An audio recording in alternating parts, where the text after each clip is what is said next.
I knew that if I could wait until two of those waves were far enough apart, I could at least get my knees in the sand and I could reel him in.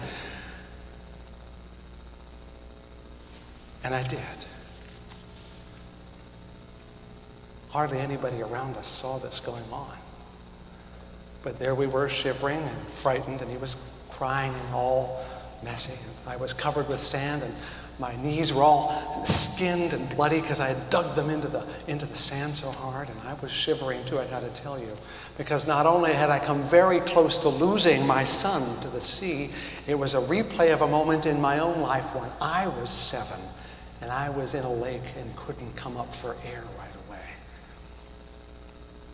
Now, why am I telling you this? Because every one of you at this moment is reliving your own moment in the surf.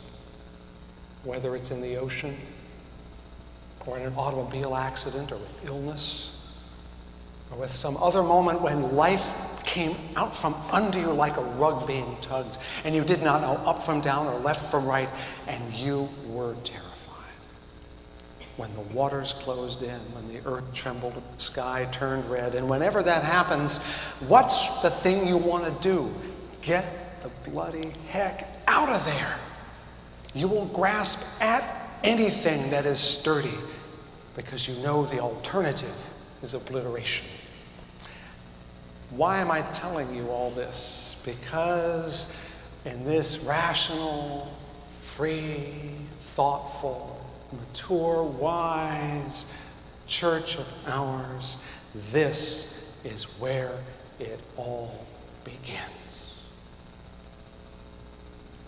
I have told you I have a vision for liberal religion, for Fountain Street Church, as though I have something mighty and you don't. And yes, it is a positive and hopeful vision I think can be saving of you and perhaps even more. But as I said last week, and for those of you who weren't there, I'll tell you right now, it has to be aware of the vagaries of human nature and of nature. That not everything we do will succeed, that not every act will be pure, that not every moment will be good. Most people, I think, when they reach that cataclysmic moment, they want something that answers, takes care of, takes away that feeling of inner darkness and fear. Vachoshech al panei tachom, darkness upon the face of the deep. This is what Paul Tillich refers to in the shaking of the foundations. And he uses it in his later theological work, saying that anxiety about non-being is present in everything finite. That's you and me. It is natural for humans to wonder about their own status, because in their moments of deepest thought, they realize they are finite, transitory, temporal, that any of us might not be as easily as be. In fact, non-being is very much a part of our being itself, for we are faced with the threat of non-being at every moment.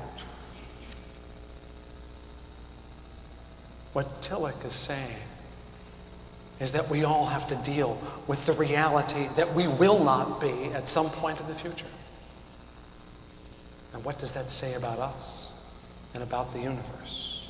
He wants a theology that does not speak to our fears, but from them, arising from the reality of our hard and difficult, inundated, cataclysmic world. But you see, if we're going to do that, if he's right, you can't run out of the... In an odd sense, you have to be able to be connected to the chaos, the waste and void of your world before you find an answer.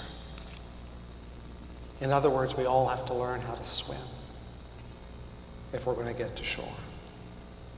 I believe that most people, and that includes the people in this room, can be so frightened at those moments in our lives that we will take whatever is offered as an answer rather than be in that terrible place a moment longer.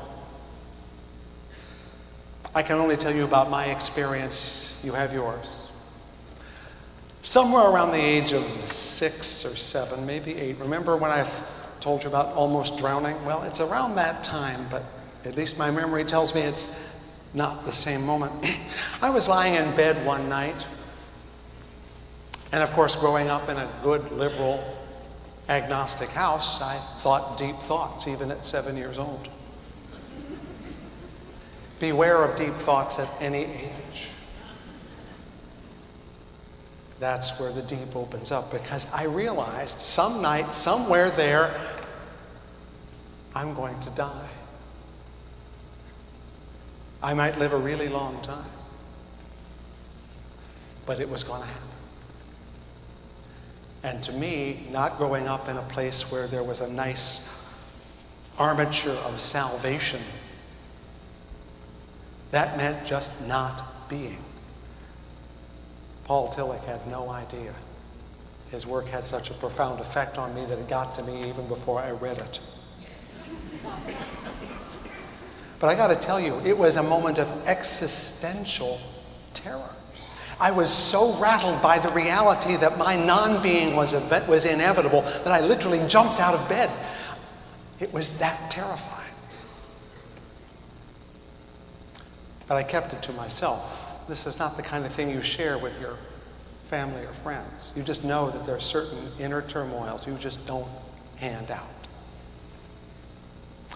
Now, coincidentally to this, my grandmother, bless her, was worried about our faithless family. And so she sent us the 10-volume Arthur S. Maxwell version of the Illustrated Children's Bible with many color pictures. Needless to say, I read every one of them, to the deep anxiety of my agnostic parents. But they obviously ultimately had nothing to fear. Because no matter how often I read it, no matter how much the story promised to deliver me from this inevitable thing called death, I couldn't believe it. Oh, I wanted to. I want you to know I tried really, really hard. And when you're 8 or 9, you try very hard indeed. The stark fear of death and oblivion was immense. But even then, I knew the difference between a fact, death, and a fancy, heaven. The former was stone cold truth. I've been to cemeteries. I know what's there. The latter was all wishful. But I kept trying, I got to tell you. And I'd think about it at night as I was waiting to go to sleep, and you can tell that could keep a guy up at night.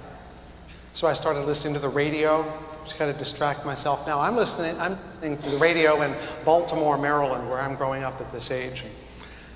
Some nights I'm distracted by listening to the Baltimore Bullets, who are always playing the New York Knickerbockers, it seems. And I never went to a basketball game, but even I heard Earl the Pearl Monroe drop a few good layups in the basket. Or maybe it was the Baltimore Clippers, who were our low-rent hockey team. I could never quite follow what they were saying. The puck was going by so fast. I could hear the skates, though.